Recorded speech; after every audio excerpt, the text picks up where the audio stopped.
نحمدہ ونصلی علی رسولہ الکریم اما بعد۔ الحمدللہ ہمارے 4 پاروں کا خلاصہ مکمل ہو چکا۔ آج ہمارے 5ویں پارے کا خلاصہ ہے۔ اس کی ابتدا میں عصمت و عفت اور نسل انسانی کے تحفظ کے لیے زنا کے بجائے نکاح کے راستے کو اختیار کرنے کا کہا گیا، اور آگے مزید یہ بتلایا گیا کہ اگر تم کسی آزاد عورت سے نکاح کرنے کی استطاعت اور طاقت نہیں رکھتے تو پھر کسی باندھی سے نکاح کر لو، یعنی جیسے زرخلید باندھیاں ہوا کرتی تھیں تو ان کی بات کی گئی ہے کہ پھر ان سے نکاح کر لو، لیکن ناجائز طریقوں میں نہ پڑو۔ اور پھر آگے مزید یہ بتلایا گیا کہ کسی کا بھی مال ناجائز طریقے سے استعمال کرنا حرام ہے، اس کی اجازت قطعاً نہیں ہے، البتہ باہمی رضامندی پر تجارتی بنیادوں پر باہمی رضامندی سے تجارتی بنیادوں پر آپ ایک دوسرے کا مال لے سکتے ہیں، استعمال کر سکتے ہیں۔ اور مزید آگے پھر بتلایا گیا کہ کبیرہ گناہوں سے بچنے والے جو لوگ ہیں ان کے صغیرہ گناہ معاف کر دیے جاتے ہیں۔ کبیرہ گناہوں سے بچنا ازحد ضروری ہے، وہ بغیر توبہ کے معاف نہیں ہوتے، اس کے لیے توبہ ضروری ہوتی ہے، تو اس لیے ہر وقت توبہ بھی کرتے رہنا چاہیے اور بچنے کی کوشش بھی کرتے رہنا چاہیے۔ آگے مزید یہ بتلایا گیا کہ مردوں کو عورتوں پر 2 وجہ سے برتری حاصل ہے، انہیں یہ برتری عطا کی گئی ہے۔ ایک تو یہ خلقی طور پر جسمانی فضیلت دی گئی ان کو، اور دوسرا جو ہے وہ گھریلو معاملات میں مالی اخراجات کی ذمہ داری انہی پر عائد کی گئی، یعنی مردوں پر عائد کی گئی۔ اور مزید آگے یہ بتلایا گیا کہ پاکیزہ جو خواتین ہیں وہ ہیں جو اطاعت شعار ہیں اور اپنی عفت اور پاک دامنی کی محافظ ہیں، وہ عورتیں پاکیزہ کہلاتی ہیں۔ اور مزید یہ اس میں بتلایا گیا کہ نافرمان اگر کوئی عورت ہو تو اسے واعظ و نصیحت کی جائے، اور پھر واعظ و نصیحت کرنے کے بعد بستر الگ کیا جائے، اگر پھر بھی نہ مانے تو مناسب سزا دی جائے، پھر بھی نہ مانے تو پھر آخری راستے ہیں کہ طلاق وغیرہ، لیکن یہ ہے کہ سب سے پہلے یہ سلسلہ واعظ و نصیحت سے شروع ہوتا ہے، اور اگر وہ راہ راست پر آ جاتی ہیں تو پھر ان کو ستایا نہ جائے، پھر ان کو طعنے نہ دیے جائیں، پھر ان کو ذلیل نہ کیا جائے۔ اور مزید یہ بتلایا گیا کہ میاں بیوی کے اختلافات اگر حد سے بڑھ جائیں، تجاوز کر جائیں، اور وہ آپس میں نہ ان کو سنبھال پا رہے ہوں تو پھر ہر 2 جانب سے ایک نمائندہ ہو جائے جو پھر ان کے معاملات کو سلجھائیں، حل کریں، اور ان کے آپس میں ان کے معاملات کو سلجھانے کی کوشش کریں۔ والدین، رشتہ داروں، یتیموں اور مسکینوں کے ساتھ، پڑوسیوں کے ساتھ حسن سلوک کی ترغیب دی گئی ہو اور ان کے حقوق کی اہمیت بتلائی گئی۔ نشہ کی حالت میں نماز کے قریب نہ جانے کا کہا گیا، یہ اسلام سے یہ شراب کی حرمت سے پہلے کی ہے کہ اس وقت تم نماز کے قریب نہ جاؤ، یعنی اس کی شناعت بٹھانے کے لیے، اور پھر آگے جا کر شراب کو حرام قرار دے دیا گیا تھا۔ یہودیوں کے مکروہ ذہنیت کا پردہ چاک کرتے ہوئے ان کی بعض سازشوں اور ان کی خرابیوں کا ذکر کیا گیا،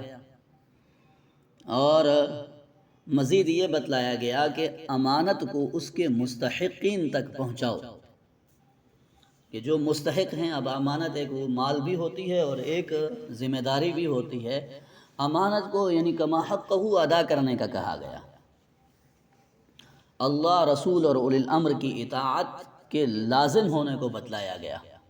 لیکن اولی الامر کی اطاعت تبھی لازم ہے جب وہ اللہ اور اس کے رسول کی اطاعت کے برخلاف نہ ہو۔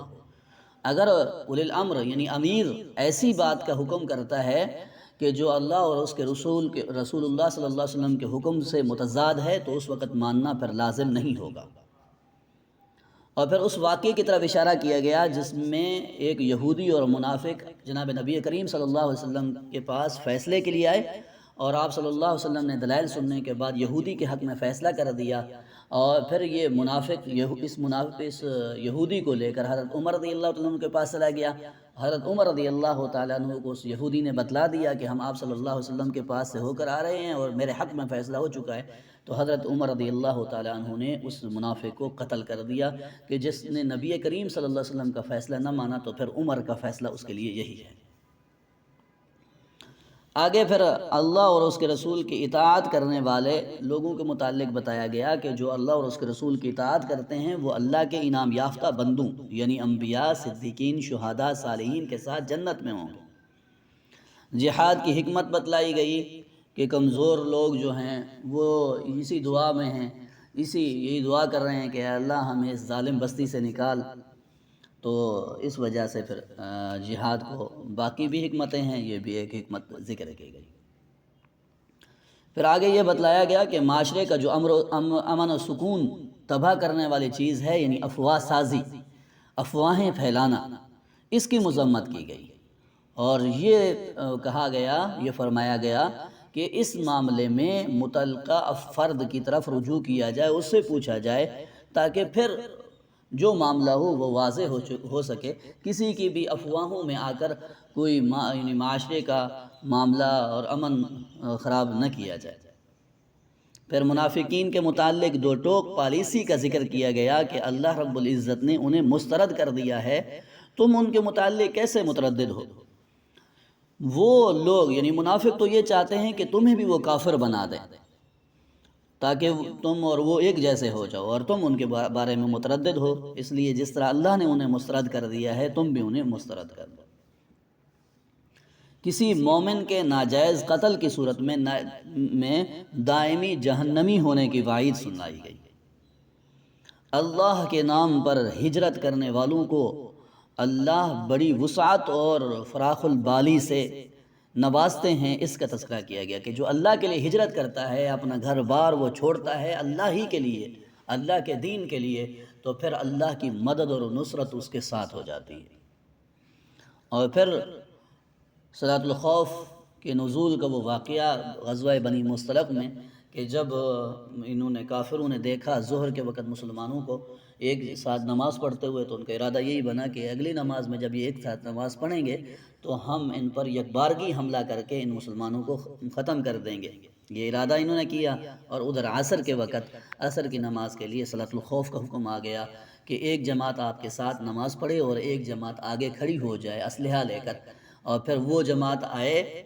آپ کے پیچھے نماز پڑھے، یعنی ایک ایک رکعت آپ ان کو پڑھائیں، اگر قصر ہوگی تو ایک ایک رکعت وگرنہ دو دو رکعتیں. تو پھر دوسری جماعت یعنی جو پہلی رکعت میں آپ کے ساتھ تھی وہ اسلحہ لے کر کھڑی ہو، اور یہ یعنی جو پہلے اسلحہ لے کر کھڑی تھی وہ آپ کے پاس دوسری رکعت ادا کریں گے. صلاۃ الخوف اس موقع پر نازل ہوئی. اس کے بعد شیطانی چالوں کا تذکرہ اور پھر جنت و جہنم کا تذکرہ، اور یہ بتلایا گیا کہ ہر انسان اپنے عمل کا بدلہ بھگتے گا، چکھے گا. اور پھر حضرت ابراہیم علیہ السلام کی طرز زندگی اختیار کرنے کا حکم دیا گیا.